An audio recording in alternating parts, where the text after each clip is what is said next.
Escape room employees, what is the stupidest thing a customer has done to escape? Once a group disassembled a portable lock unit hoping to find a key. There wasn't any key. From that moment screwdriver were forbidden. But the best team I remember was the first team that ever played. We made a big enormous gigantic mistake. We forgot the entire detailed instructions inside the room, right at the entrance on a table. They found it immediately. They started reading it. They clearly saw that every combination, every puzzle, every piece of history, and every piece of furniture, but they didn't realize it was the complete walkthrough, and in some unknown way they failed to escape. I can answer this. One of our rooms has a bed in it with white sheets. There was this group who was in the room working on the last puzzle, a logic puzzle. There's a sheet of paper in the room that's full of facts about a murder that you're trying to solve. The group wasn't quite getting the puzzle, so I typed up the white sheet of paper in room 3 will be a lot of help. So the group runs into the room and starts tearing all the white sheets off the bed, and I type not the bed sheets. So they start pulling the pillows out of their sheets. I then reply the sheet you write on. And lo and behold they grab the room's marker and start drawing all over the bed sheets. They didn't escape. There was a very pregnant lady in the group. We asked her if she was at risk of going into labor at any time, but she said she was fine. We let her in. The entire group was getting upset because they weren't doing well. They were in the hardest room we have. It's always a big deal if you make it out. They kept asking me for the code they needed to escape, and I had to keep telling them I couldn't say what it was. They had to discover it. So pregnant lady took out the water bottle she had, turned around so she wasn't facing the camera, and poured some on the floor. She screamed that her water broke, and I needed to tell her the code so they could get out and go to the hospital. I guess she forgot we have cameras in several places in the room, and we saw exactly what she did. So I went into the room myself and explained that she was free to leave. I would just escort her out and the rest of the team could continue. She really thought that by having her water break, that was a free pass to get the escape code. Escape room employee here. I like my job, but have seen some of the stupidest people on earth come through. Here are some examples. People who find keys, exclaim, "It's a key," put it in their pockets, and forget about it. They don't make it out. Had a woman who would insist on pulling her group members away from correct solutions so that she could waste time with incorrect ones so that she could be right, to the point that I actually insisted that she shut up via the messaging system. She didn't. They listened to her and they lost.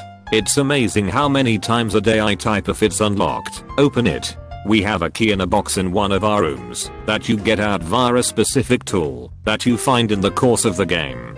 For some reason, instead of intuiting that there was a tool involved, 2 women tried to use tampon applicators from their bags, unused, for this purpose. Had a guy who sat in the middle of the room and counted the ceiling tiles, convinced that finding the number would help him. I told him it would not. He lost. There is a room that necessitates putting an actual puzzle together. It's a 50-piece puzzle. It's the first clue. A child could do it easily. Took one couple 40 minutes. They looked for nothing else. Despite being urged, they did nothing else. They just worked on the puzzle. They lost. Oh, there are so many. We played through this demonic themed escape room and the guy running it would speak as the voice of Vaid through the PAR system. He'd give us hints when we asked for them and would narrate story bits when appropriate. At one point there's a little fountain that pours out holy water. There's a little bottle to collect the holy water, but they only trigger the fountain enough for us to get a little holy water in the bottle. Then we are supposed to figure out we need to drip some holy water into a small hole in the box. Instead we tried dousing the holy water on just about everything else in the room. Nothing's working. Then my girlfriend's brother says, "Oh, maybe we have to drink it." And he chugs the rest of the holy water. The voice of Vaid jumps in and says, "Do not waste the holy water." I run a tech camp thing for junior high age kids and we have them do an escape room puzzle. Basically the box in the middle of the table has 5 locks, one for each puzzle, that has its own colored ring attached to it. Once you solve a combination, you bring the ring to the game master and you get the next puzzle. Simple enough, right? Never have I seen anybody do this in the 2 years we have done this puzzle for both kids and teachers, but one kid this year managed to unsnap a ring from one of the locks and picked every single one of them and got the box open without solving a single puzzle. I have both hosted games and managed escape rooms. I have seen it all. People who cheat and bringing tools. People who physically break objects and play dumb when confronted, yelling matches, people on drugs, but the worst are the bad parents. The dumbest people were always the dads or moms of large families who took over the games from their children and didn't let them play or ignored them. Sometimes kids were just left unsupervised while mom and dad played alone. Guess they couldn't get a babysitter, but most of the time some really smart kids could see things the adults did not, and sure enough mom and dad ignored their input and got stuck overthinking everything. It was so satisfying to go in after they had lost and tell the parents they should have listened to the kids. The smiles from the kids made it so worth it, and the parents couldn't do anything but pout.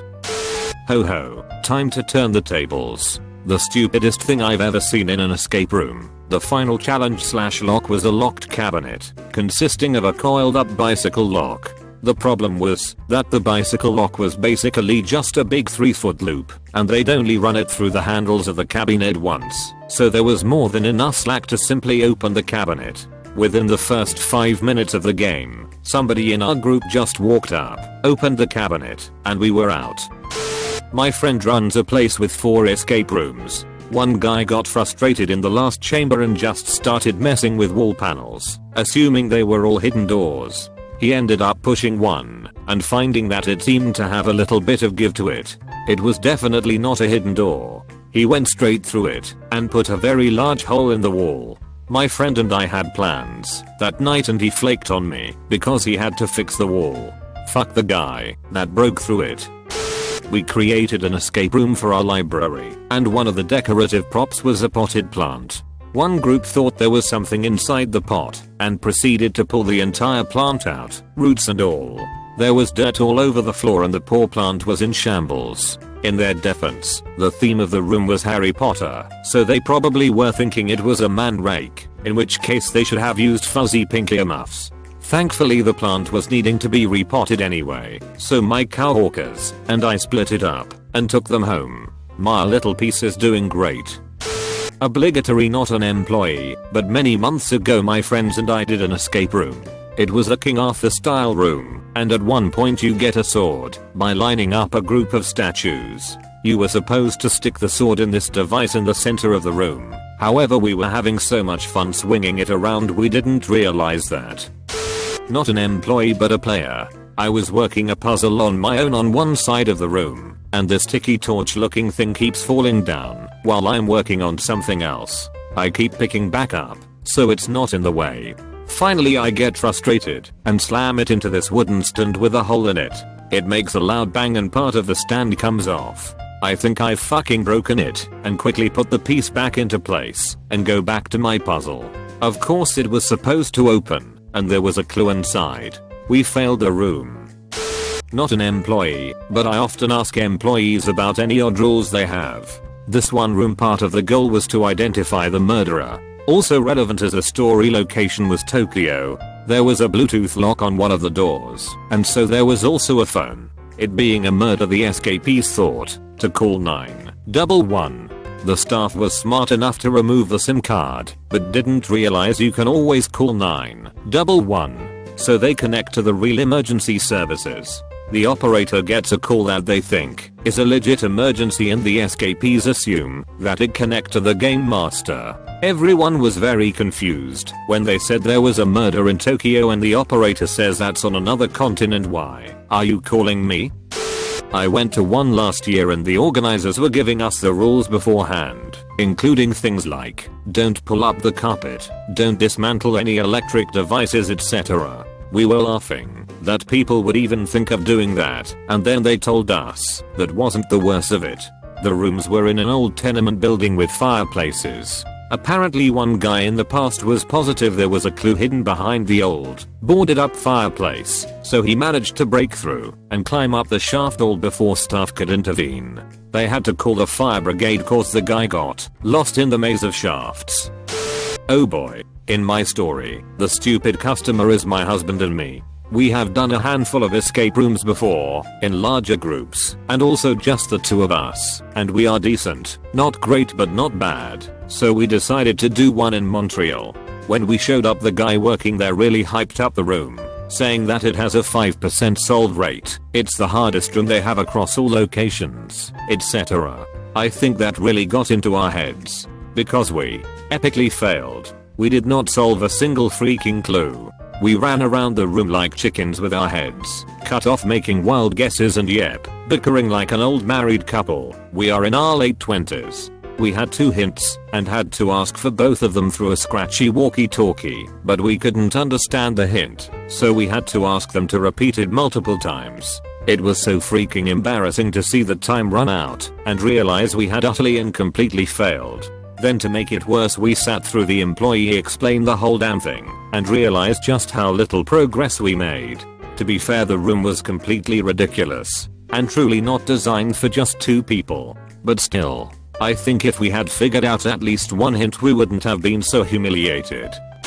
There's a few things people have done that baffle me. I discovered that a guest had peed on a prop bed in one of the rooms. They didn't tell me, they just left it for me to find when I was resetting the room. And not a little oops spot, no. They let the floodgates open. In that same room, there is a pillow on that bed that is filled with beans. A lady thought there might have been a clue in there, so she emptied out the entire contents of that pillow onto the floor. The floor, guys. Before each game, I tell people that there isn't anything in the ceiling and to please not remove the ceiling tiles. If I don't tell people not to do this, ceiling tiles get removed. But also, people sometimes don't believe me and think I'm trying to trick them, so ceiling tiles get removed anyway. Worked a zombie themed escape room within a haunted house, where you had to find the cure before your time ran out, and you became a zombie. On part of the haunted house is a locker room type deal, and you have to walk through the stalls to open up into the room itself. Girl finds the cure in a toilet tank, gets so excited she football spikes the tank lid. Lid of course shatters, and we get less than 5 minutes of reset to clean up her mess before the next group comes in and shreds themselves to ribbons. Good times. The first time I did an escape room, the setup was that this little girl had died and was haunting her old bedroom. The guy giving us instructions literally had to tell us, if you happen to have a knife on you, please do not stab the bed. Apparently a former patron had ripped the mattress open with a switchblade to look for clues. Not an employee, but went as a group. One of the guys in my group only had one hand, the other ends halfway from his elbow to his wrist. The scenario starts with everyone being handcuffed to a bench. Obviously he couldn't be completely handcuffed, so while everyone else was solving how to get out of the handcuffs, he used his nub to solve other portions he could reach, such as a locked desk. Not an escape room employee, but I have friends who are. The best story I ever heard was of a group who were chained to a radiator in a saw-like fashion. Instead of getting the key to the cuffs, the group disassembled the radiator somehow. They hit the emergency button 15 minutes later saying that the water is running awfully high. To which the operator replied, "What water?" My girlfriend used to act in an escape room, and it was the worst job ever. She played a zombie chained to a wall in one room, and her makeup was very realistic. I actually went through it when she was acting, before we started dating. But people would treat her like a not real person. She was punched several times, hit with thrown objects, and someone said to her face that he wanted to titty fuck the zombie. People act dumb as hell in escape rooms.